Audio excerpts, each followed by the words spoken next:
Hello साथीहरू, आज चाहिँ मैले साडी फिक्स गर्ने भनेर तयार भएको छु। अन्तिमसम्म हेर्नु होला। फिक्स गरेर मैले लगाएर पनि देखाउने छु। साडी फिक्स गर्ने तरिका चाहिँ अलि सिकाउँछु है। यो चाहिँ पिन हो। अब चाहिँ मैले धागो बेरिसकेँ। सुहाउँदो चाहिँ धागो हाल्नु पर्यो नि त। अब चाहिँ मैले यहाँ डट सिलाउँदैछु है त। क्रिज पनि भन्छ, आफ्नो आफ्नो भाषा हुन्छ नि त हैन। अनि मैले चाहिँ 3टा अथवा 4वटा सम्मको क्रिज सिलाउँछु है। 4वटा पुरा म 4वटै सिलाउँछु। लम्बाइ चाहिँ 6-7 इन्चीसम्म र फोल्ड चाहिँ मैले 1 इन्चीमा गर्छु है। अनि मान्छेले चाहिँ कम्मरको भाग राखेर 10 इन्ची थप्नु भन्नुहुन्छ, तर म चाहिँ यसरी क्रिज सिलाइसकेपछि कम्मरको भाग नाप्छु है। किनभने 10 इन्ची त भनिन्छ हैन। अनि तर क्रिज सानो ठुलो भयो भने फेरि त्यसमा अब ठुलो सानो हुन्छ नि त। त्यही भएर कि त अब क्रिज मिलाएर गर्नु पर्यो। म चाहिँ यसरी क्रिज सिलाइसकेपछि कम्मरको भाग नाप्छु। क्रिज अझै एउटा सिलाउनु बाँकी छ।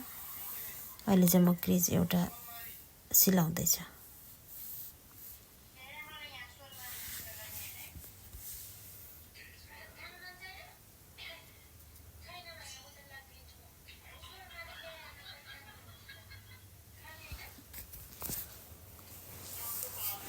अब चाहिँ मैले अब यो कम्मरको भाग नाप्दैछु। कम्मर चाहिँ मेरो 45 रहेको छ है।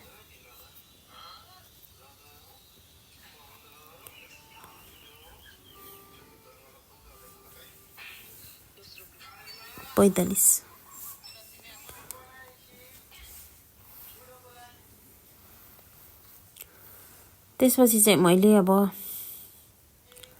सबको देखि कम्मरको भाग मेरो चाहिँ 42 इन्ची छ। सबको चाहिँ मैले बनाइसकेको छु अघि नै। सबको चाहिँ अब सिकाइराख्नु पर्दैन होला, सबको त प्राय सबैलाई आउँछ। अनि त्यो सबको त्यहाँ चाहिँ पिन लगाएको छु। यहाँ चाहिँ मैले अहिले सियोले उन दिनेछु अथवा टायर गर्नेछु है। अहिले चाहिँ मैले कम्मरको भाग नापिरहेको छु। यता सबको 36-35 अब हैन, त्यही नाप अनुसार गरेपछि कम्मरको भाग नाप्नुपर्छ। कम्मरको भाग ठिक्क पारेपछि र यता कम्मरको यताबाट चाहिँ जुन चुना छ नि अथवा मुजाको भागसम्म चिनो लाउने। अनि यता चाहिँ सबकोबाट यता कम्मरको भाग। त्यसपछि बिचमा जति पनि बच्छ म चाहिँ यसरी मुजा गराउँछु है साथीहरू। तपाईहरु चाहिँ कसरी गर्नुहुन्छ? अनि चाहिँ जति बचेको छ अनि भाग गरेर राखे पनि हुन्छ है। कति भाग अनि लगाउने हो भाग। अनि कति इन्ची आउँछ त्यसमा चिनो लगाएर टक्क सिलायो भने पनि सजिलो हुन्छ। तर म त यसरी नै अलि सजिलो लाग्छ, किनभने पहिलेदेखि साडी लगाइराखेको यसरी नै। त्यही भएर चाहिँ मैले चाहिँ यसरी नै मिलाउँछु। चिनो लाएर गरे पनि राम्रै हुन्छ।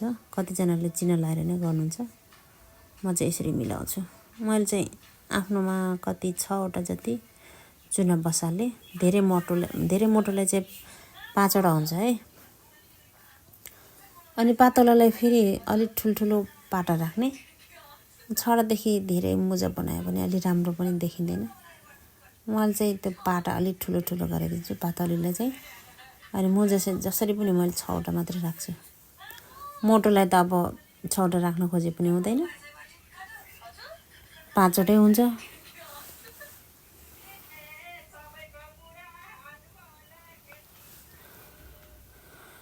मैले चाहिँ पिन राखेँ है।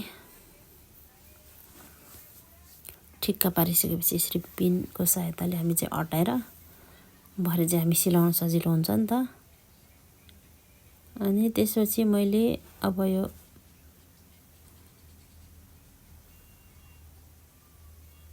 चुनालाई पनि पिन लगाइदिन्छु।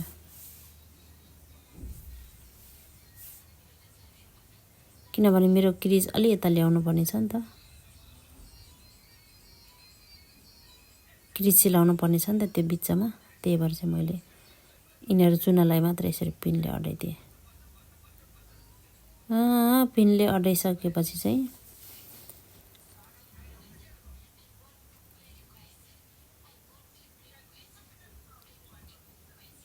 अब चाहिँ मैले त्यो चुनालाई अलि तलसम्म यसरी यो त्यो पिन छ नि, पिनभन्दा अलि माथिसम्म मैले सिलाइदिन्छु।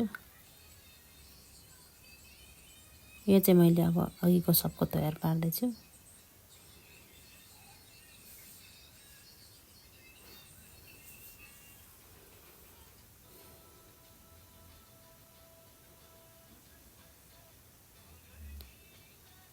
अब यो चाहिँ मुजा अथवा चुना सिलाउँदैछु है। हेर्नु त त्यो डट पनि मैले छेउमा सिलाएको छु, किनभने यो डटले गर्दाखेरि चाहिँ हाम्रो यता चुना चाहिँ तन्किन दिँदैन कि, त्यही भएर आफ्नो ठाउँमा बस्छ। यो डटको सहायता चाहिँ त्यो हो भन्ने बुझ्छु म। यसरी सिलाउँछु मैले चाहिँ, तपाईँहरू चाहिँ कस्तो गर्नुहुन्छ थाहा छैन। यसरी डटको छेउमा यसरी मैले सिलाइदिन्छु। अनि यो सिलाइको कारण चाहिँ अब मुजाहरू दायाँ बायाँ जाँदैन है। अनि यो डटको कारण चाहिँ हाम्रो मुजालाई चाहिँ बाङ्गोटिङ्गो हुन दिँदैन कि।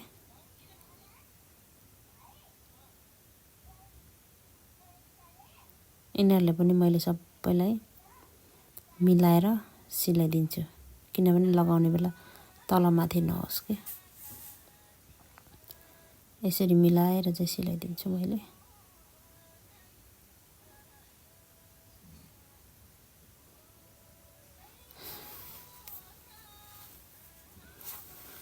अब चाहिँ लगभग मैले चाहिँ साडी बनाइसकेँ है।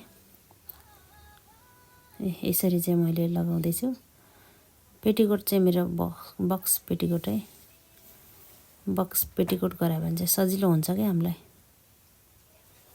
यसरी मैले साडी लगाएर चाहिँ छिटो हुन्छ क्या साथीहरू। यो फिक्स साडी बनाउनु कारण चाहिँ एकदमै छिटो हुन्छ। त्यही भएर चाहिँ साडी फिक्स गऱ्यो भने सजिलो हुन्छ। सबको देख्न सक्नुहुन्छ है। यहाँ ट्याक्कै पिन अडायो, हिँड्यो।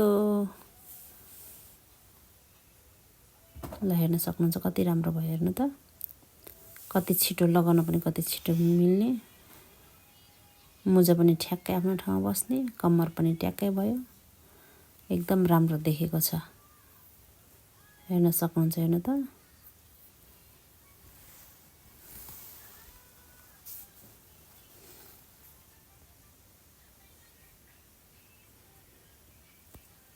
ल, तपाईँहरूको पनि साडी फिक्स गर्नु छ भने मलाई अर्डर दिनु होला, म गरिदिनेछु तपाईँहरूको साडी है। सजिलो हुन्छ।